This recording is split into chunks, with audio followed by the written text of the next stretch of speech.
مکھی کی وجہ سے ایک آدمی جہنم میں چلا گیا۔ رسول اللہ صلی اللہ علیہ وسلم نے فرمایا، ایک آدمی صرف مکھی کی وجہ سے جنت میں چلا گیا اور دوسرا جہنم میں۔ صحابہ نے عرض کیا، یا رسول اللہ وہ کیسے؟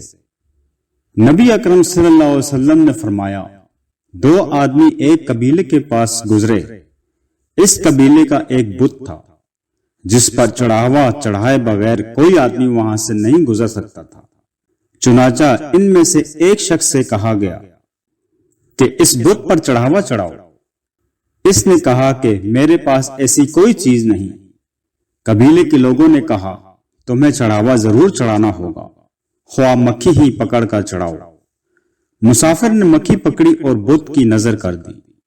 لوگوں نے اسے جانے دیا، چنانچہ وہ اس چڑھاوے کی وجہ سے جہنم میں چلا گیا۔ قبیلے کے لوگوں نے دوسرے آدمی سے کہا، تم بھی کوئی چیز بت کی نظر کرو۔ اس نے کہا، میں اللہ تعالی عز و جل کے علاوہ کسی دوسرے کے نام کا چڑھاوا نہیں چڑھاؤں گا۔ لوگوں نے اسے قتل کر دیا اور وہ جنت میں چلا گیا۔